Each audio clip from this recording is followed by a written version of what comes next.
o governo Lula manteve sob sigilo a estratégia para reabrir o diálogo com os Estados Unidos e garantir a possibilidade do encontro entre Lula e Donald Trump. O objetivo era evitar tentativas de boicote por parte do deputado Eduardo Bolsonaro, que está nos Estados Unidos, e de integrantes do próprio governo americano. Essa é uma apuração da correspondente Priscila Yasbeck, que volta conosco de um outro ângulo, mas ainda lá da sede da ONU, e traz informações ao vivo para a gente. Priscila.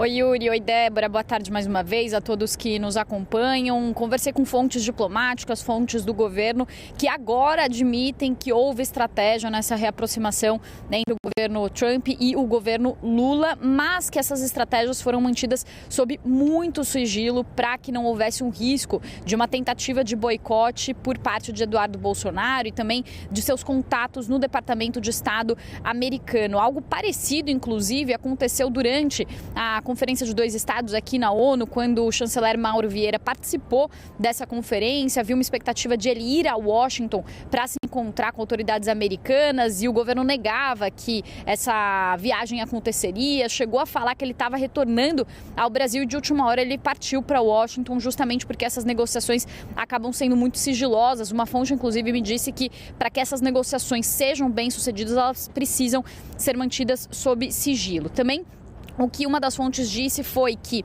o Itamaraty fez contatos muito discretos antes da Assembleia, que essa discrição foi essencial para que o objetivo fosse atingido, até mesmo quando os jornalistas questionavam, eu mesma questionava, mas não questionei muitas vezes se não havia uma previsão de encontro aqui na Assembleia. O que eles diziam é que não tinha nenhuma previsão de encontro aqui na Assembleia. O que eles diziam muito era que poderia haver esse encontro casual na antessala do discurso ali, do púlpito da Assembleia Geral, mas ninguém falava sobre um grande esforço por parte tanto da diplomacia americana quanto da diplomacia brasileira para que isso acontecesse. Eles falavam que se acontecesse isso seria algo natural ali das circunstâncias da Assembleia, mas que não havia com que isso acontecesse. De fato, algumas das fontes falam que até o fim não se sabia se haveria esse encontro entre Trump e Lula por parte do governo brasileiro, mas que os cerimoniais teriam feito a ocasião para evitar que eles se encontrassem, se essa fosse a intenção de ambos os lados. Como ambos os lados já vinham mantendo esse diálogo, reabrindo esse diálogo, foi algo então que os cerimoniais deixaram preparado, digamos assim, para acontecer. Também uma outra questão é que os diplomatas também antes falavam que por causa das sanções aplicadas na segunda-feira, que isso diminuía talvez a possibilidade de diálogo. Talvez seja mais uma razão aí para eles terem tentado despistar essas conversas que vinham acontecendo, já que, enfim, eles falam que essas sanções sobre a esposa de Alexandre de Moraes e também sobre aliados estavam precificadas, mas eles falavam que isso poderia até distanciar governo Trump e governo Lula. Depois que houve a sinalização do presidente Donald Trump desse encontro, eles passaram a dizer que isso já estava precificado e, mesmo assim, esses diálogos haviam acontecido. Então, antes, nas semanas que antecederam, isso não mudou depois dessas sanções que foram aplicadas na última segunda-feira. Um outro interlocutor que acompanha as discussões de perto lá de Washington também disse que, embora não houvesse um encontro agendado, que a possibilidade de uma troca entre Lula e Trump nunca foi completamente descartada.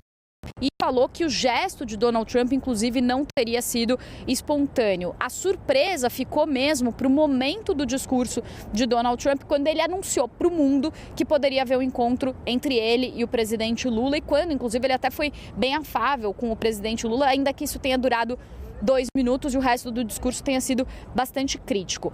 Também houve aquela situação em que, quando Trump falou sobre o encontro, havia uma perspectiva do encontro presencial, vocês vinham falando disso agora há pouco, até mesmo aqui em Nova York, mas a diplomacia brasileira queria evitar um encontro às pressas para não permitir um palco ali para um escândalo, para um espetáculo político de Donald Trump, como aconteceu com o Ciro e Volodymyr Zelensky na Casa Branca, os presidentes ucraniano e sul-africano. E aí só mais uma última informação, também uma das fontes admitiu que os empresários fizeram um esforço junto ao governo Trump, que Joesley Batista esteve na Casa Branca, foi recebido por Donald Trump, mas eles continuam reafirmando, fontes do governo, que empresários podem até ter buscado essa aproximação, mas que eles não seriam capazes de mudar a postura de Trump. E um desses interlocutores me disse que ninguém muda a cabeça de Trump a não ser ele mesmo. Eu volto com vocês.